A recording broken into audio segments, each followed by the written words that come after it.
Joe Scarborough and Mika Brzezinski were having a pretty heated debate about how the Obama administration treats women. In fact, Joe Scarborough was making a point about Obama's cabinet and how he continuously appoints men. So he feels that that's unfair. I mean, Joe Scarborough is, so concerned about women's rights. Yeah, women's rights. He's a champion. So just to give you guys a little taste of the debate, let's go to the next video.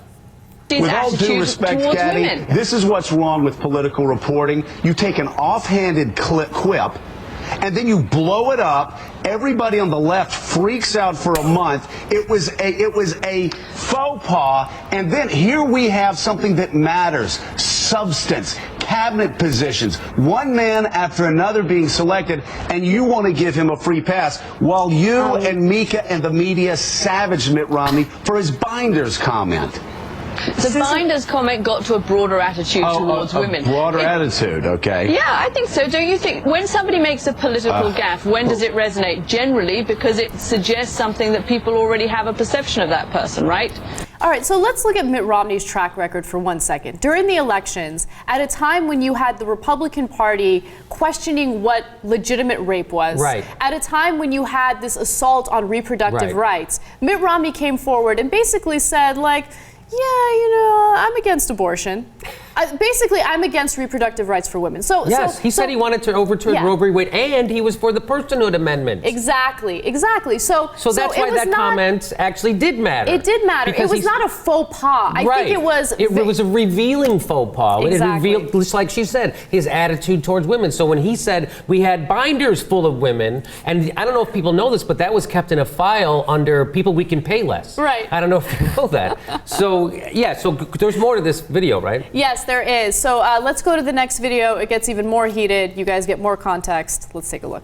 Trying to ignore the, I am afraid to use the word because it will not be good for you, okay? Because you're being chauvinistic right now, and you need to stop. Really? All right? You know because I'm sorry, this is not funny. No, it's not funny. It's not funny if you're a woman that works in the Obama administration and you want to go to the highest rungs of that administration. It's not funny. And you can attack me and be personal and make personal attacks against me. You've got a president that you worship on this show every day. You savaged Mitt Romney. He has a picture that if a Republican president had that cabinet, New York Times would be savage. And you're calling the wrong guy a chauvinist. You're calling the wrong guy a chauvinist. And seriously, hold on. You want to call me a chauvinist? Right here. Let me help you. No. Let me help you. Okay. You really, knowing me and seeing me work around here for 5 years, you want to call me a chauvinist on television? Do you want to say that? Caddy was chauvinist. No, what she was saying, Joe Jagoff, was that your actions right now are misogynistic. She's not saying that you are a chauvinist, so you wanted to pretend that that's what she was saying so you can change the debate, right? Yeah. Which is exactly what he did, and she lets him. He snapped at her. Oh, hell no. Let me tell you something. I am not okay with anyone, much less a man, snapping his fingers at me like I'm a dog. That is unacceptable. So you would assume Mika Brzezinski... Is that okay? Come here, Anna. Is that okay? You know what, Jimmy? For that, I'm going to apologize.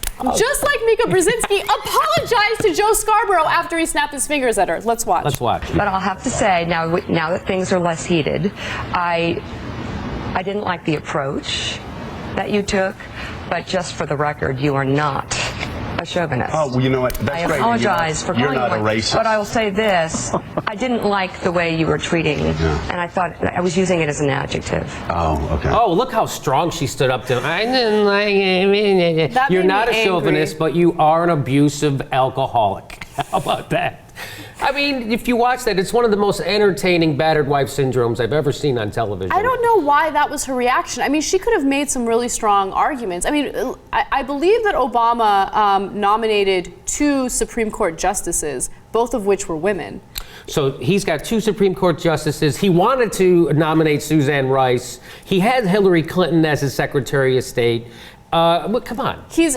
How about the Homeland Security wasn't Janet Napolitano? So it's not like. Plus, he's a minority himself. So it is starting to look. I'm upset with his appointments for other reasons, right? Mm-hmm. But I don't think this is a big deal. Do you? I don't see it as a big deal. I mean, if I knew that there were women that were more qualified for the job, and Obama was like, no, I'm going to go with that guy instead, that would be different. But I don't think that that's the case. Obama has been fair with nominating, appointing women in very high-powered positions. So it's a ridiculous argument, and I just wish Mika was a little more aggressive. And by the way, forget members of Congress, forget his cabinet, forget the Supreme Court justices. Think about what Obama stands for when it comes to women's rights. I mean, just last year, he made it easy for women to access birth control. Yes. Right? So anyone can access birth control. And he had to go through, he had to spend some serious political capital to make that happen. And for Joe Scarborough, who's a part of the party that just last year passed transvaginal ultrasound bills, that their nominee was for the personhood amendment, who's on the record saying, I can't wait to overturn Roe versus Wade. For him to try to pretend now that the Democrats are somehow anti-women, so that's called demagoguing, what he's doing, right? So he's demagoguing this issue. And Mika, and of course, none of those other sycophants at the table have a spine. Mike Barnacle, right? Maybe he could plagiarize some character and he could use it against Joe Scarborough. It's unbelievable how I watch that show all the time because I'm up late, right? And I like to go to bed angry. And so I watch that show, and he's like that with everyone, and everyone cowers from him. Right.